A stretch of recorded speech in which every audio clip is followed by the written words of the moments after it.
Bienvenidos a un devocional más con el libro de Primera de Corintios. Estamos por el capítulo 4, realmente disfrutando este devocional.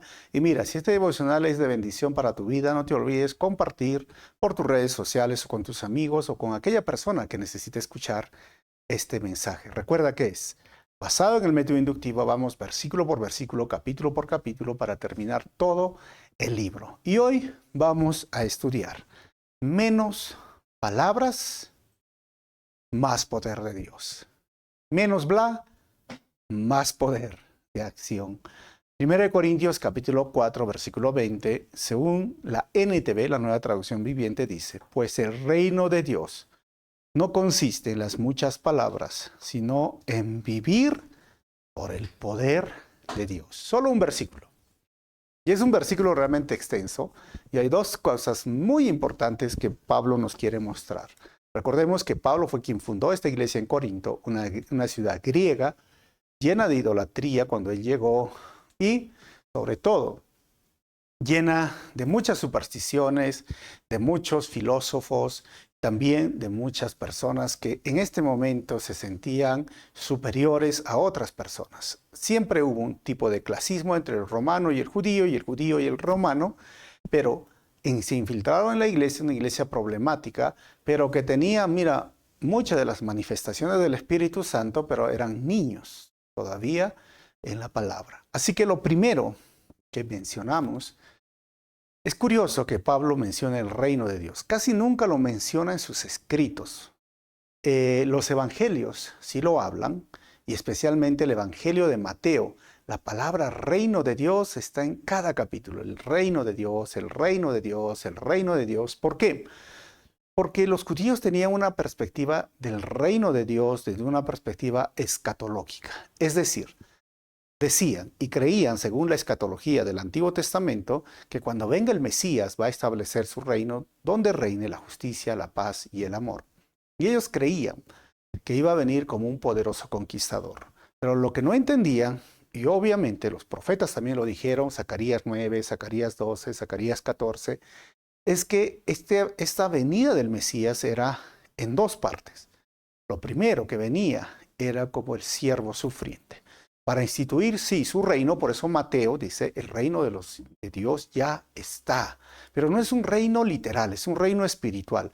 Y no viene a reinar como el juez, como el gobernador de todo el mundo, el rey de reyes de todo el mundo, sino viene a reinar en los corazones de aquellas personas que se arrepienten, que reconocen su necesidad, que se humillan ante Él, y somos parte el día de hoy de su reino. Por eso Pablo menciona el reino de Dios como algo presente. ¿Pero va a haber algo futuro? Sí. El reino milenial, 1000 años, donde Jesús viene por segunda vez montado en un caballo blanco, porque primero llegó en un burrito, y eso era que cuando los reyes entraban en son de paz, burrito, pero en caballo, son de guerra. ¿Y para qué? Para conquistar. Cuando el enemigo, el anticristo, quiera enfrentarlo, él viene montado en un caballo blanco, con sus ojos como llamas de fuego. El libro Apocalipsis lo describe Juan cuando lo ve con una espada saliendo de su boca de 2 filos, y tiene un nombre escrito en el muslo: Rey de Reyes y Señor de Señores. Y viene a conquistar y viene a establecer su reino literal, donde reina la justicia, la paz y el amor. Pero en este reino que estamos ahora, sí y no, recuerden, ¿no? Sí es un reino espiritual, no es un reino material en este momento. Lo segundo que dice Pablo, el reino de Dios, ¿sabes qué? No consiste solo en palabras, sino vivir en el poder de Dios. Menos bla, bla, bla, bla. O sea, no es cuestión simplemente de hablar y hablar y hablar y hablar, porque esto se refiere a aquellas personas que daban discursos pretenciosos, que pretendían hablar mejor que Pablo, pero, ¿sabes?, no vivían bajo el poder de Dios. Pablo vivía bajo el poder de Dios y por su mano o por su ministerio, por los dones que Dios le dio, vio personas siendo sanadas, demonios siendo liberados, o aún muertos resucitar. O sea, eso es el poder de Dios. Y yo quiero andar en un reino, y este reino bajo el poder de Dios, porque sigo creyendo que Jesús sana, Jesús libera y Jesús transforma corazones. Y no solamente es palabras bonitas, no solamente discursos bonitos, es poder de Dios. La palabra dunamis, que viene la investidura del Espíritu Santo. Y sabes, hermano, eso es lo segundo. Vive bajo el poder de Dios. No seas alguien que solo habla y no vive bajo el poder de Dios. No seas alguien que simplemente se llena de información, ¿sabes? Sino que pueda ver transformación moral, cambios en el corazón, transformación en las familias, en las vidas. Pero ¿cómo se va a poder hacer esto? Bajo el poder de Dios. La Biblia nos anima siempre a ser llenos del poder de Dios, llenos del Espíritu Santo. Y tú y yo podemos ser y seguir siendo llenos. La llenura del Espíritu Santo no es una experiencia solamente que sucede una vez, es una experiencia constante, constante. ¿Cómo sucede? Cuando yo me santifico, y me santifico cuando me alejo del pecado y cuando vivo en obediencia a Él, y voy a ver los dones fluyendo. Cuando pueda orar por un enfermo, los enfermos sean sanados. Cuando pueda orar por una persona que está poseída por demonios o está atada por el enemigo, y oro por esa persona, ese amigo, esa amiga que no está viendo la luz del evangelio porque el enemigo le ha puesto una venda sobre los ojos, y yo oro por salvación y esa persona pueda ver la luz. ¿Sabes qué?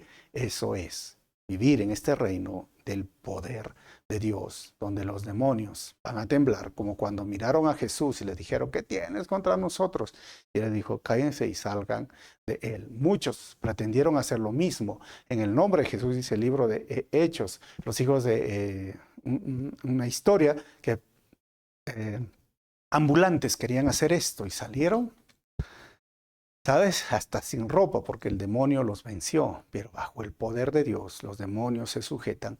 Pero no va a haber poder de Dios si tú no crees en este reino espiritual y tú no pides a Dios que te llene de su Santo Espíritu. Y esto es sencillo, lo segundo, porque la Biblia dice, si ustedes son malos y dan buenas dádivas a sus hijos, porque si su hijo les pide un pan, no le dan una roca o le dan un escorpión, le dan pan. Y dice el Señor, ¿cuánto más dará el Espíritu Santo, mi Padre, a los que se lo pidan? Seremos revestidos con poder, el poder de Dios. Y esto es lo que el Señor quiere hacer en tu vida. Terminando este devocional, ¿por qué no oras y le dices, Señor, lléname de tu Santo Espíritu? Señor, me alejo del pecado. Señor, yo quiero que me uses hoy día en este reino espiritual, pero andando bajo el poder. Dunamis, el poder de lo alto, el poder de Dios. Que el Señor te bendiga y nos vemos en el próximo devocional.